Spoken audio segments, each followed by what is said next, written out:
നമസ്കാരം. നമ്മുടെ കേരളത്തിൽ ഇപ്പോൾ പ്രധാനമായിട്ടും 3 അപ്ഡേറ്റ്സിലാണുള്ളത്. ഒന്ന്, വെളിച്ചെണ്ണയ്ക്ക് വില കൂടുമോ അതോ കുറയുമോ? മറ്റൊന്ന് കാലാവസ്ഥയാണ്. നമ്മളിങ്ങനെ നിരന്തരമായിട്ട് അതിൻ്റെ അപ്ഡേറ്റ്സുകൾ കേട്ടുകൊണ്ടിരിക്കുകയാണ്. പിന്നെ 3 വർഷമായിട്ട് നമ്മൾ കേട്ടുകൊണ്ടിരിക്കുന്ന മറ്റൊരു അപ്ഡേറ്റ്സ് കൂടിയുണ്ട്. മെസ്സി വരുമോ ഇല്ലയോ എന്നതാണത്. നമ്മൾ ആദ്യം പറഞ്ഞിരുന്നത് മെസ്സി മലപ്പുറത്ത് വന്നിട്ട് കളിക്കുമെന്നായിരുന്നു. പിന്നീട് പറഞ്ഞു മൺസൂൺ സീസണിന് ശേഷം മെസ്സി വരും എന്ന് പറഞ്ഞു. അതിനിടയിൽ പല മാധ്യമങ്ങളും പറഞ്ഞു മെസ്സി വരില്ല എന്ന്. അതിനിടയിൽ നമ്മുടെ കായിക മന്ത്രി അബ്ദുറഹ്മാൻ തന്നെ പറഞ്ഞു മെസ്സി വരും കേട്ടോ. പിന്നെ ഇപ്പോൾ നമ്മൾ ഏറ്റവും ലേറ്റസ്റ്റായി കേൾക്കുന്നത് മെസ്സി വരില്ല എന്നാണ്. എന്നാൽ വരുമെന്ന് അതിൻ്റെ സംഘാടകരിൽ ചിലരും പറയുന്നുണ്ട്. മുഫൽക, സത്യത്തിൽ എന്താണ്, വരുമോ? വരുട്ടോ എന്നൊക്കെ പറഞ്ഞ് ടോ എന്ന് കേൾക്കുന്നില്ലാതെ നമുക്ക് വരുന്നൊരു ഉറപ്പ് ഇതുവരെ മന്ത്രി നൽകുന്നില്ല. അതിൻ്റെ സ്പോൺസറായ ആളും പറയുന്നില്ല മെസ്സി വരുമ്പോഴല്ലോ. പിന്നെ പാര നമ്മളാണോ പറയേണ്ടത് വരുമില്ല എന്നുള്ളത്.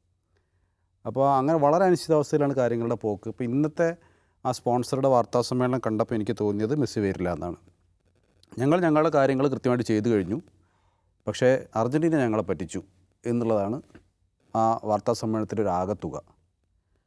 അപ്പോൾ സാധാരണ നമുക്ക് പറയാമല്ലോ, നമുക്കിപ്പം ഒരു ആദ്യമായി ഇതുവരെ നടക്കാത്തൊരു സംഭവം നടക്കുമെന്ന് പറയുമ്പോൾ നമുക്കൊക്കെ വളരെ വിശ്വാസം ഉണ്ടാവില്ല. നടക്കുമോ എന്നൊരു ഒരു സംശയം നമുക്കൊക്കെ ഉണ്ടാവും. അപ്പോൾ ആ സംശയം തീർക്കണമെങ്കിൽ യാഥാർത്ഥ്യബോധത്തോടുകൂടി സംസാരിക്കണമല്ലോ.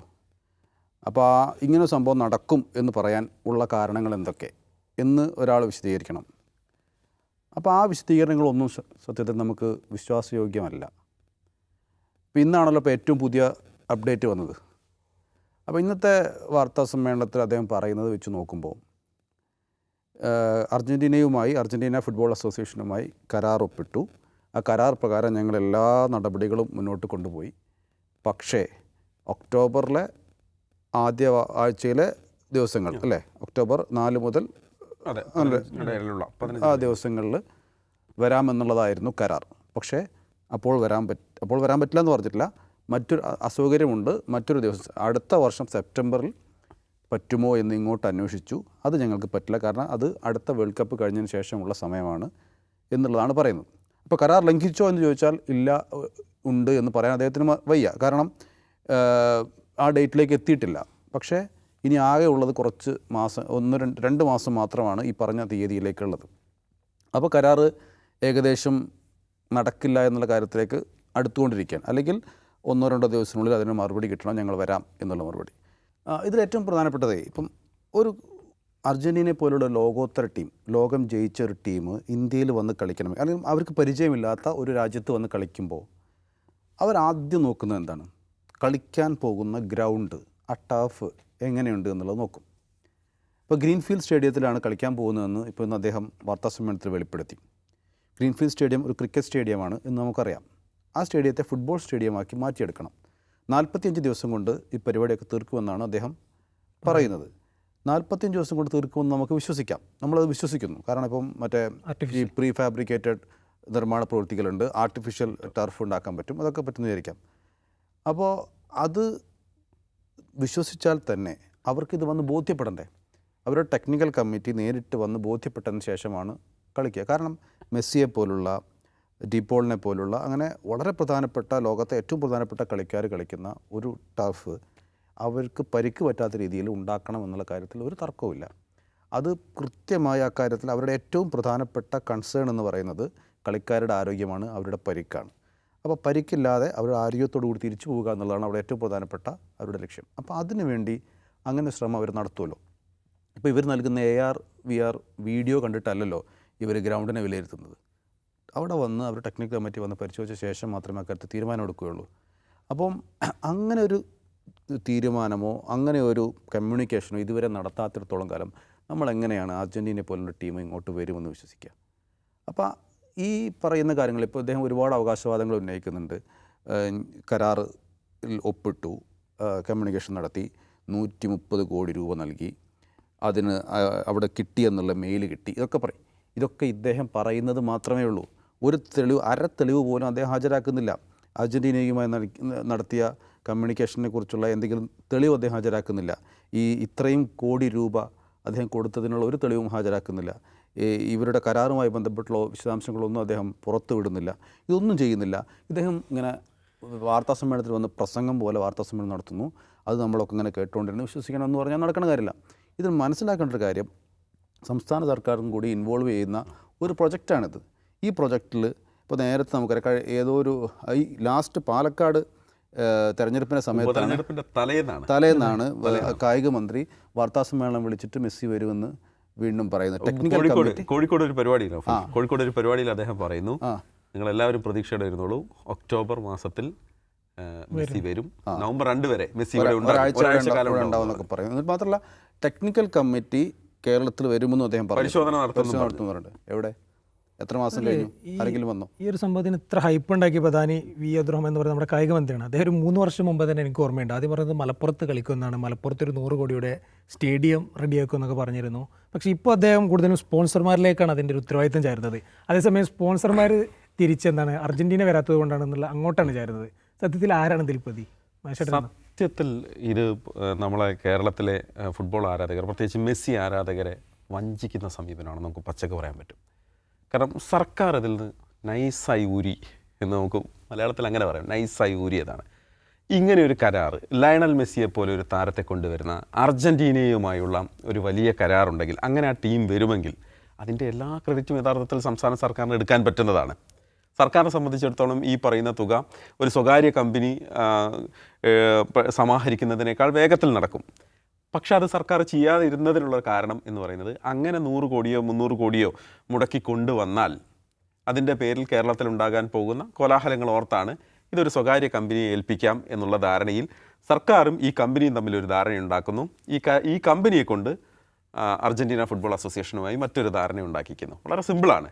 അപ്പം ഞങ്ങൾ നേരിട്ടൊരു കരാറുമില്ല, ഞങ്ങളല്ല പറഞ്ഞത് മെസ്സി വരുന്നോ മെസ്സിയെ കൊണ്ടുവരുന്നോ, ഞങ്ങളല്ല, കരാർ നൽകി ആ കമ്പനിയും അർജന്റീന കൊണ്ടുവരുന്നു. ആദ്യം പറഞ്ഞത് മന്ത്രിയാണ്, അത് ആദ്യം പറഞ്ഞു. പക്ഷെ പിന്നീട് ഇതിൽ നിന്ന് ഊരാൻ വേണ്ടി ചെയ്തതാണ് ഞാൻ പറയുന്നത്. അല്ലെങ്കിൽ ഞങ്ങൾക്ക് ഇതിൽ ഒരു ഭാഗമാക്കാൻ ഞങ്ങളില്ല എന്ന് മന്ത്രിക്കും സർക്കാരിനും ഒരേപോലെ പറയാൻ കെൽപ്പ് നൽകുന്നത് ഈ ധാരണ ഉണ്ടാക്കിയിരിക്കുന്നത് ഈ പറയുന്ന കമ്പനിയും എഫ്. പക്ഷെ ആ കരാറിൽ അങ്ങനെയല്ല, വന്നാൽ ക്രെഡിറ്റ് ഞങ്ങൾക്കും അവകാശപ്പെട്ടതാണ്, വന്നില്ലെങ്കിൽ അത് സ്പോൺസറുടെ മാത്രം കുറ്റമാണ് എന്ന് പറയാൻ വേണ്ടിയിട്ടാണ്. മാത്രമല്ല, നേരത്തെ പാലക്കാട് തെരഞ്ഞെടുപ്പിന്റെ കാര്യം പറഞ്ഞില്ലേ, പാലക്കാട് തെരഞ്ഞെടുപ്പിന്റെ തലേന്ന് കൃത്യമായിട്ട് മെസ്സി വരും എന്ന് പറയുന്നു. നിലമ്പൂർ തെരഞ്ഞെടുപ്പിന്റെ സമയത്ത് കൃത്യമായി വീണ്ടും പറയുന്നു മെസ്സി വരും ട്ടോ എന്ന് പറയുന്നു. അപ്പോൾ വീണ്ടും ഒന്നുകൂടെ നമ്മളെ അതിലേക്ക് വരും എന്ന് ഉറപ്പിക്കുകയാണ്. പിന്നീട് ഇപ്പോഴാണ് മെസ്സി വരില്ല, അല്ലെങ്കിൽ വരാൻ സാധ്യതയില്ല, വന്നേക്കില്ല എന്നുള്ളത് വരുന്നു പറയണമെങ്കിൽ ഒരു തെരഞ്ഞെടുപ്പ് കൂടി വരേണ്ടി വരും. അല്ല, ഇന്നിപ്പോൾ ഒരു ചോദ്യം ഉയർന്നു മഫൽ, അതായത് 2026 വേണമെങ്കിൽ ഞങ്ങൾ വരാമെന്ന് അർജന്റീന പറയുന്നുണ്ട്. 2026 സെപ്റ്റംബറിൽ, തൊട്ട് മുമ്പ് അല്ല, അതിന് ശേഷമാണ് വരിക.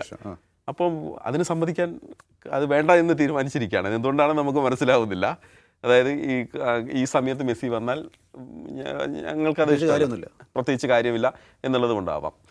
പിന്നെ മറ്റൊരു നേരത്തെ AR/VR പ്രസൻറ്റേഷൻ, രാമനാട്ടുകര മുതൽ വളാഞ്ചേരി വരെയുള്ള യാത്ര എന്ന് പറയുന്നത്, ഇപ്പോൾ കേരളത്തിൽ നമ്മൾ പൊതുവെ കാണുന്നൊരു ട്രെൻഡ്, ഒരു ജ്വല്ലറി ഉദ്ഘാടനത്തിന് ഒരു താരം വന്നാൽ, നമ്മൾ കണ്ടുപരിചിതമായ മുഖമാണെങ്കിൽ പോലും സിനിമാ താരങ്ങൾ വന്നു കഴിഞ്ഞാൽ ആ റോഡ് ബ്ലോക്കാണ്.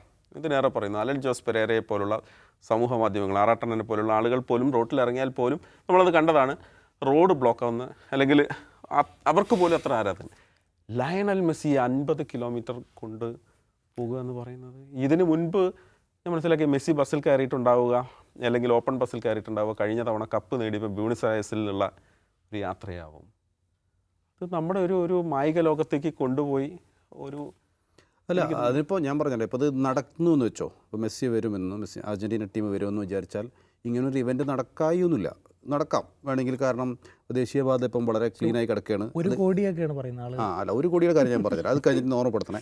അതായത് ഇപ്പം ഈ പറഞ്ഞ പോലെ മഹേശ്വറിന് 50 കിലോമീറ്റർ യാത്ര ചെയ്യുമോ എന്നുള്ളതൊരു സംശയം. മെസ്സി 50 കിലോമീറ്റർ നേരം അവരുടെ ഈ ഒരു തുറന്ന ഓപ്പൺ ബസ്സിൽ യാത്ര ചെയ്യുമോ എന്നുള്ളത് മറ്റൊരു വിഷയം. പക്ഷേ ഈ പറയുന്ന ഇവൻറ്റ് വേണമെങ്കിൽ നടത്താവുന്നതാണ്. കാരണം ദേശീയപാത ഇപ്പോൾ കമ്മീഷൻ ചെയ്തിട്ടില്ല. അതുകൊണ്ട് ദേശീയപാതയിൽ ഇപ്പം അനുവാദമൊന്നും എടുക്കേണ്ടി വരില്ല. ദേശീയപാതയിലൂടെ ഈ പറയുന്ന രീതിയിൽ അവർക്ക് നടത്താം. പകരം യാത്ര നമ്മുടെ ചമറവട്ടം വഴി ഒക്കെ യാത്ര ക്രമീകരിക്കുകയൊക്കെ ചെയ്യാം. അതൊക്കെ നടക്കായൊന്നുമില്ല. പക്ഷേ ഈ പറയുന്ന 1 കോടിയുടെ കാര്യം, ഇപ്പോൾ ബ്യൂണസ് അയേഴ്സിൽ പറഞ്ഞല്ലോ, ബ്യൂണസ് അയേഴ്സിൽ വിക്ടറി പരേഡിൽ അന്ന് പങ്കെടുത്തത് 40 ലക്ഷം ആൾക്കാരാണ്. അർജൻറ്റീന വേൾഡ് കപ്പ് നേടിയ വിക്ടറി പരേഡിൽ അർജൻറ്റീനയിൽ പങ്കെടുത്തത് 40 ലക്ഷം ആൾക്കാരാണ്. അർജൻറ്റീന എന്ന് പറയുന്ന രാജ്യത്തിൻ്റെ പോപ്പുലേഷൻ 4.5 കോടിയാണ്. കേരളത്തിൻ്റെ പോപ്പുലേഷൻ 3.5 കോടിയാണ്. അർജൻറ്റീനയിൽ 40 ലക്ഷം ആൾക്കാർ മാത്രമാണ് എന്ത് ഈ മെസ്സിയും ടീമിനെയും സ്വന്തം ടീം ലോകകപ്പ് വർഷങ്ങൾക്ക് ശേഷം വർഷങ്ങളുടെ കാത്തിരിപ്പിന് ശേഷം ലോകകപ്പ് അടിച്ച അർജൻറ്റീന ടീമിനെ കാണാൻ വന്നത്. കേരളത്തിൽ അതിനേക്കാൾ 1 കോടി കുറവ് ജനസംഖ്യയുള്ള കേരളത്തിൽ 1 കോടി ആളുകൾ മെസ്സിയെ കാണാൻ വരുമെന്നുള്ള അവകാശവാദം കൂടിയാണ് പറയുന്നത്. മാത്രമല്ല 5 ലക്ഷം പേര് വന്ന ഒരു വിക്ടറി പരേഡിൻ്റെ ഒരു ചരിത്രം നമുക്ക് മുന്നിലുണ്ടല്ലോ. കഴിഞ്ഞ IPL RCBയുടെ ഒരു ബംഗളൂരുവിൽ നടത്തില്ലല്ലോ. അതെ, ഇനി അങ്ങനെ ഒരു വിക്ടറി പരേഡ് ഉണ്ടാകില്ല എന്നുള്ളതാണ്. പക്ഷേ ഇത് ഈ പറഞ്ഞു തന്നെയാണ്. അതായത് സർക്കാർ ഇതിൽ നിന്ന് വളരെ പെട്ടെന്ന് കൈയൂരി എന്ന് തന്നെയാണ് നമ്മൾ മനസ്സിലാക്കുന്നത്. പക്ഷേ മെസ്സി വരുമോ ഇല്ലയോ, അദ്ദേഹത്തിൻ്റെ വാർത്താ സമ്മേളനത്തിൻ്റെ അവസാന ഭാഗം നൗഫൽ ശ്രദ്ധിച്ചിട്ടുണ്ടാവും. ഞങ്ങളെ അങ്ങനെ പറ്റിച്ചിട്ട് അല്ലെങ്കിൽ ഞങ്ങൾ നൽകിയ പണം അത് എങ്ങനെ തിരിച്ചെടുക്കണം എന്നറിയാം, അങ്ങനെ ചെയ്തിട്ട് മെസ്സി ഉൾപ്പെടെയുള്ള ആളുകൾ ഇന്ത്യയിൽ വന്ന് കളിക്കുമോ എന്നുള്ളത് നോക്കി കാണണം എന്നാണ് പറയുന്നത്. അല്ല, ലാസ്റ്റ് വരെ അങ്ങനെയല്ല. മെസ്സിയും അർജൻറ്റീന വന്ന് കളിച്ചില്ലെങ്കിൽ ആർക്ക് പോയി? അർജൻറ്റീനയ്ക്ക് പോയി എന്നാണ് പറയുന്നത്. അപ്പോൾ ഇതിൻ്റെയൊക്കെ തമാശ എന്താണെന്ന് അറിയാം. ഇതിപ്പം അർജൻറ്റീനയ്ക്ക് അർജൻറ്റീന ഫുട്ബോൾ അസോസിയേഷൻ 130 കോടി രൂപ കൊടുത്തു. ഓക്കെ, സമ്മതിച്ചു. തെളിവൊന്നും നമ്മൾ മുന്നിൽ ഹാജരാക്കുന്നില്ല, സമ്മതിക്കുക. അങ്ങനെ 130 കോടി രൂപ വാങ്ങി വെച്ച അർജൻറ്റീന അങ്ങനെ ഒരു കരാർ ലംഘിക്കുമെന്ന് നമുക്ക് ആലോചിക്കാൻ പറ്റുമോ? അർജൻറ്റീന ഫുട്ബോൾ അസോസിയേഷൻ്റെ ആസ്തി എത്രയായിരിക്കും? നമ്മൾ പ്രതീക്ഷിക്കുന്നതിന് എത്ര അപ്പുറമായിരിക്കില്ല അർജൻറ്റീന. അവർ മറ്റൊരു രാജ്യത്തെ ഒരു സ്പോൺസർ, അതും സംസ്ഥാന സർക്കാർ കൂടി ബന്ധപ്പെട്ട ഒരു കരാറിൽ 130 കോടി രൂപ വാങ്ങി വെച്ചിട്ട് ഓക്കെ ബൈ ബൈ എന്ന് പറയുമോ? എനിക്ക് തോന്നുന്നില്ല. അങ്ങനെ ഒരു തീരുമാനത്തിലേക്ക് വേറെ എന്തോ ഇതിനിടയിൽ നടന്നിട്ടുണ്ടാകാം. അല്ലെങ്കിൽ ഇദ്ദേഹം 130 കോടി കൊടുത്തോ എന്ന് നമുക്കറിയില്ല. പിന്നെ ഇതിൽ വേറെ പ്രശ്നം എന്താണെന്ന് പറയുക സഫാന, ഇതിലിപ്പം വേൾഡ് കപ്പ് നടന്നത് 2022 ഖത്തർ. 2022 വേൾഡ് കപ്പ് നടന്നത് ഇപ്പോൾ 2025 അവസാനത്തേക്ക് അടുത്തുകൊണ്ടിരിക്കുന്നു. ഒക്ടോബർ എന്ന് പറഞ്ഞാൽ അവസാനമാണല്ലോ. അപ്പം വേൾഡ് കപ്പ് കഴിഞ്ഞ് ഇത്രയും വർഷം കഴിഞ്ഞ് അടുത്ത വേൾഡ് കപ്പ് തുടങ്ങാൻ ഇരിക്കുന്ന സമയത്താണ് ഈ കഴിഞ്ഞ വേൾഡ് കപ്പിൻ്റെ ചാമ്പ്യൻസിനെ രംഗത്തിറക്കുന്നത്. അതിലൊരു സാങ്കേതിക പ്രശ്നം എന്താണെന്ന് വെച്ചാൽ, ഇപ്പം അർജൻറ്റീന ഫുട്ബോൾ അസോസിയേഷൻ ഇപ്പോൾ കളിക്കുന്നത് അടുത്ത വേൾഡ് കപ്പിലേക്കുള്ള ടീമിന് ഒരുക്കാൻ വേണ്ടിയിട്ടാണ് അവരുടെ പ്രാക്ടീസ്. അവരുടെ സൗഹൃദ മത്സരങ്ങൾ, അവരുടെ മറ്റ് മത്സരങ്ങൾ, അവരുടെ പ്രാക്ടീസ് സെഷൻ എല്ലാം അടുത്ത വേൾഡ് കപ്പ് ലക്ഷ്യം വെച്ചുകൊണ്ടുള്ളതാണ്. അപ്പോൾ സ്വാഭാവികമായും കഴിഞ്ഞ വേൾഡ് കപ്പിലെ ടീം അല്ല ഈ വേൾഡ് കപ്പിലുണ്ടാവുക.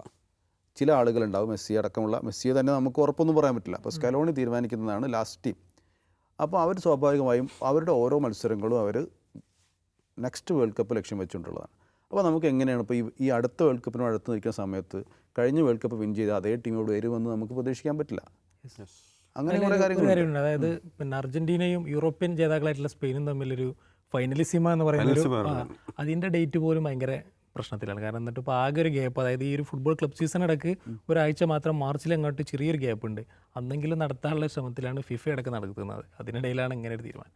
അതിൽ മറ്റൊരു കാര്യം പറയാനുള്ളത്, ഇപ്പോൾ ഇതിനിടയിൽ മെസ്സി ഇന്ത്യയിൽ വരുന്നുണ്ടെന്ന് വാർത്തയുണ്ട്. ഡിസംബറിൽ ഇന്ത്യയിൽ ഏതാണ്ട് പല നഗരങ്ങളും, കൊൽക്കത്ത, മുംബൈ, ഡൽഹി, അഹമ്മദാബാദ് എന്നിങ്ങനെ നീളുന്ന നഗരങ്ങളൊക്കെ വരുന്നുണ്ട്. കൂടാതെ ഇന്ത്യയിലെ ഏതാണ്ട് എല്ലാ സെലിബ്രിറ്റികളും, ഇപ്പോൾ പ്രധാനമന്ത്രി നരേന്ദ്രമോദിയോട് പ്രത്യേക മീറ്റപ്പ് ഉണ്ട്, അഡാനി സന്ദർശിക്കുന്നുണ്ട്, ക്രിക്കറ്റ് താരങ്ങളുണ്ട്, ജോൺ അബ്രഹാം ഉണ്ട്, അങ്ങനെ വലിയ ഒരു സന്നാഹങ്ങളുണ്ട്. പക്ഷേ ആ ലിസ്റ്റിലും കേരളമില്ല. ഒരു പക്ഷേ ഈ അർജൻറ്റീന ടീമിനെ കളിപ്പിക്കും എന്ന് പറഞ്ഞതാണോ പ്രശ്നമായത്? അതല്ലാതെ മെസ്സിയെ കൊണ്ടുവരും എന്നുള്ളതാണ് കുറച്ചും കൂടി ഈസി ആയിരുന്ന കാര്യങ്ങൾ. അല്ല, അത് അദ്ദേഹം പറയുന്നുണ്ട്. മെസ്സിയെ കൊണ്ടുവരുന്നത് ഒരു പ്രയാസമുള്ള കാര്യമല്ല. മറ്റേ ഇപ്പോൾ ഈ പറഞ്ഞ പ്രോഗ്രാമിൻ്റെ ഭാഗമായി മെസ്സി വരുമ്പോൾ ഒരു 10 കോടി കൊടുത്താൽ മെസ്സി ഇങ്ങോട്ട് വരുന്നൊക്കെ പറയുന്നുണ്ട്. മെസ്സിയെ വളരെ ചെറുതാക്കുന്ന ഒരു പരിപാടിയാണിത്. അത് വേറെ കാര്യം. പക്ഷേ ഈ പറയുന്ന പോലെ ശരിയായിരിക്കും ഒരു പക്ഷേ. കാരണം വെച്ചാൽ ഈ കോടിയുടെ കണക്ക് പോട്ടെ, ഈ മെസ്സിയെ മാത്രം കൊണ്ടുവരുന്നത് ഒരു പക്ഷേ വലിയ പ്രയാസമുള്ളൊരു കാര്യമായിരിക്കണമെന്നില്ല. പക്ഷേ ഒരു ടീമിനെ കൊണ്ടുവരിക എന്ന് പറഞ്ഞു കഴിഞ്ഞാൽ അവരുടെ കലണ്ടറിൻ്റെ ഭാഗമാവണമല്ലോ. ഫിഫ കലണ്ടറിൻ്റെ ഭാഗമാവേണ്ടി വരും. വിൻഡോ അനുസരിച്ച് കൊണ്ടുവരണം. അപ്പോൾ അങ്ങനെ വലിയ ടാസ്ക് തന്നെയാണ്, അതിൽ തർക്കമൊന്നുമില്ല. അദ്ദേഹം പറയുന്നുണ്ട് മെസ്സിയെ കൊണ്ടുവരുന്നത് ഒരു ചെറിയ കാര്യമല്ല. ഇതൊക്കെ തന്നെ നമ്മളെല്ലാവരും പറഞ്ഞുകൊണ്ടിരുന്നു. മെസ്സിയെ കൊണ്ടുവരുന്നൊരു ചെറിയ കാര്യമൊന്നുമില്ല, വലിയ കാര്യം തന്നെ. മെസ്സിയെയും അർജൻറ്റീന ടീമിനെയും കൊണ്ടുവരുന്നത് ചെറിയ കാര്യമല്ല. അപ്പോൾ അതുകൊണ്ട് തന്നെ അതുണ്ടാവും. പിന്നെ ഈ പറയുന്ന അദ്ദേഹത്തിൻ്റെ എഫേർട്ടിനെ നമ്മൾ ഒരിക്കലും നമ്മൾ ചെറുതായി കാണാൻ പറ്റില്ല. എഫേർട്ടിനെ നമ്മൾ അംഗീകരിക്കണം. പക്ഷേ ആ എഫേർട്ട് ഒരു അവസ്ഥയിൽ എത്തുന്നതിന് മുമ്പ് തന്നെ മെസ്സി വരൂട്ടോ എന്ന് പറയുന്നതിലുള്ളൊരു പ്രശ്നമാണ്. അതുകൊണ്ട് ആളുകൾ ഈ പറയുന്ന അർജൻറ്റീന ആരാധകർ വല്ലാതെ മോഹിക്കുകയും അവസാനം നടക്കില്ല എന്ന് പറയുമ്പോൾ ഉണ്ടാകുന്നൊരവസ്ഥ ഉണ്ടല്ലോ. നടക്കില്ല എന്ന് പറയുന്നത് എന്തുകൊണ്ടാണ്? നടക്കില്ല എന്ന് പറയുന്നത് എന്ത് പറഞ്ഞുകൊണ്ടാണ്? അർജൻറ്റീന ടീമിനെയും മെസ്സിയുടെ അച്ഛനെയും വരെ ചീത്ത പറഞ്ഞിട്ടാണ് ഇപ്പം പിന്നെ നടക്കില്ല എന്ന് പറയുന്നത്. കാരണം ഞങ്ങൾ ചെയ്യേണ്ടത് ചെയ്തു, അർജൻറ്റീന ഫുട്ബോൾ അസോസിയേഷൻ ഞങ്ങളെ ചതിക്കുന്നു എന്നാണ് പറഞ്ഞുകൊണ്ടിരിക്കുന്നത്. കറക്ക് കമ്പനി എന്ന് പറയുന്നൊരു വേർഡ് ഉണ്ടായിരുന്നു അതിനകത്ത് ഫിഫ. അതിൽ ഈ ഒരു കരാറിൻ്റെ ഒരു പേപ്പർ ഇപ്പം ഇങ്ങനെ PDF ഫോണിലൊക്കെ പരക്കുന്നുണ്ട്. അർജന്റീനയുമായിട്ട്, അതായത് മെസ്സിയുടെ ടീമുമായിട്ട് ഇവിടുന്ന് നമ്മൾ ഒപ്പിട്ടൊരു കരാർ, അതിലൊരുപാട് ഉപാധികളൊക്കെ ഉണ്ട്. ആ കരാർ അതൊരു ഡ്രാഫ്റ്റ് ആണെന്നാണ് നമ്മൾ മനസ്സിലാക്കുന്നത്. പക്ഷെ അതിലുള്ള ഭയങ്കര രസമാണ് അത് വായിച്ചു കഴിഞ്ഞാൽ. ലയണൽ മെസ്സി വന്നു കഴിഞ്ഞാൽ ഏതാണ്ട് 300 ജേഴ്സി ഒപ്പിടണം എന്നൊക്കെ ഉണ്ട് അതിനകത്ത്.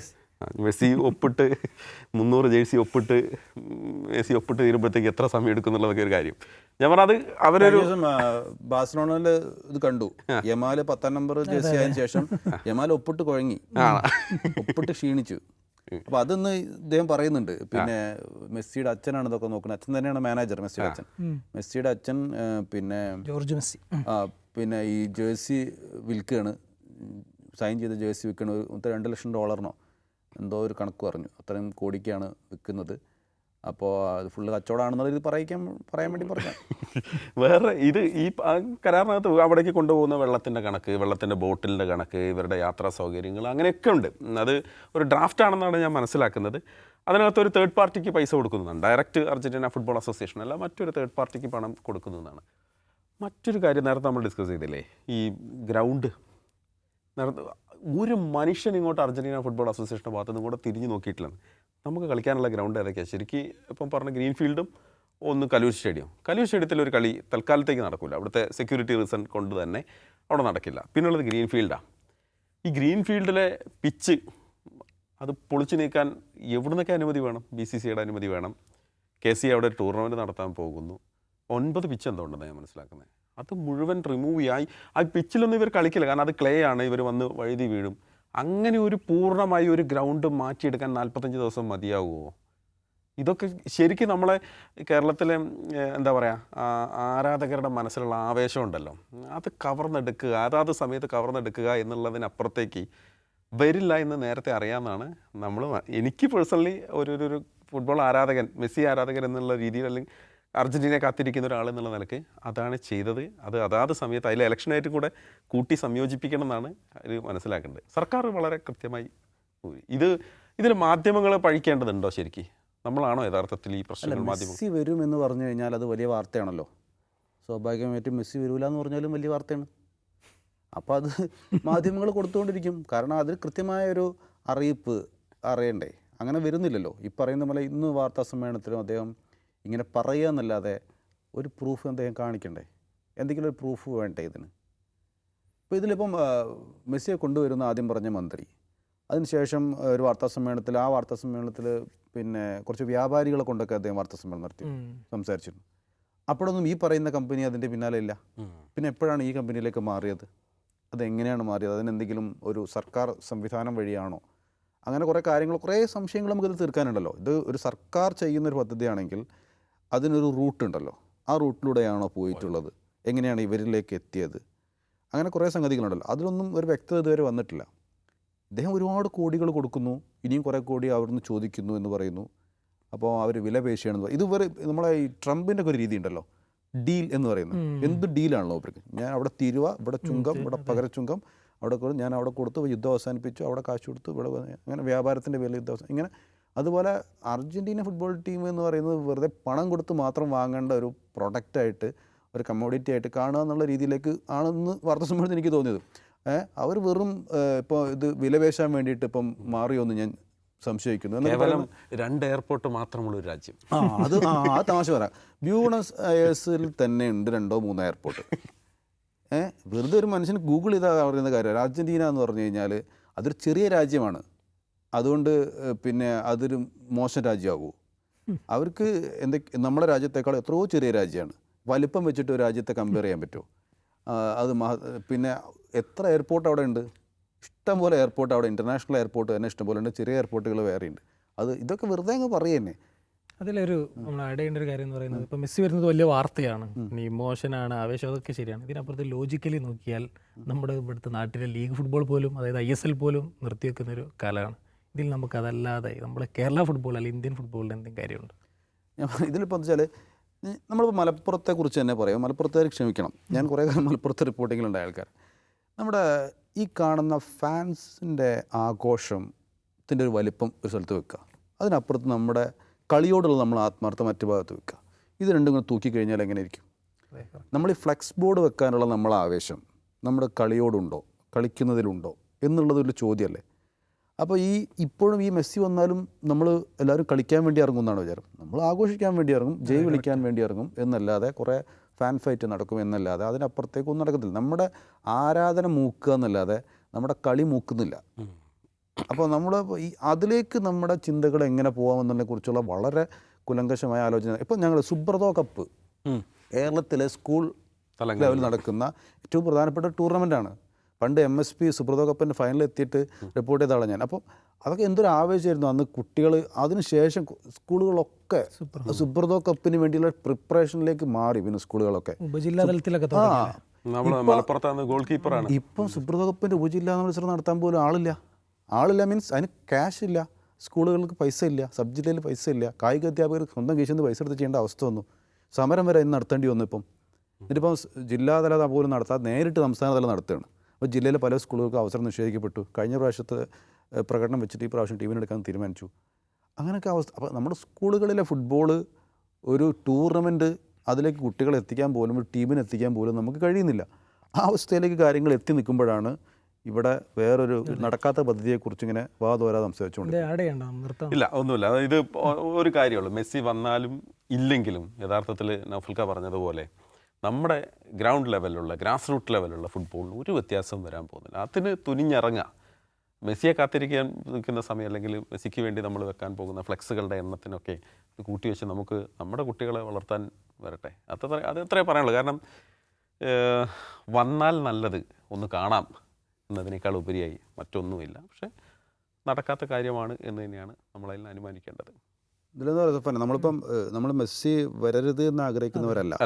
നമ്മൾ മെസ്സി വരുന്നതൊക്കെ നല്ല കാര്യമൊക്കെ തന്നെയാണ്. പക്ഷേ അത് എത്രത്തോളം അതിൻ്റെ ഗ്രാവിറ്റി കൂടിയും കുറഞ്ഞും എങ്ങനെയെന്നറിയില്ല. പക്ഷേ നമ്മൾ അദ്ദേഹത്തെ ടീമിനെയൊക്കെ കൊണ്ടുവരാനുള്ള ശ്രമത്തെ ഒരിക്കലും നമ്മൾ കീഴ്ത്തി കാണിക്കുന്നില്ല. അതൊക്കെ നടക്കുന്നുണ്ടെങ്കിൽ നല്ല കാര്യം. പക്ഷേ അതിൻ്റെ പേരിൽ വെറുതെ ആളുകളെ മോഹിപ്പിച്ച് നടക്കാത്ത കാര്യം വീണ്ടും വീണ്ടും നടക്കുമെന്ന് പറഞ്ഞ് ആളുകളെ മോഹിപ്പിക്കുന്നതിൽ അർത്ഥമില്ല എന്നേ പറഞ്ഞൊരു അർത്ഥമുള്ളൂ. ഓക്കെ, ഈ ടോപ്പിക്ക് ഇവിടെ നിർത്താൻ തോന്നുന്നു.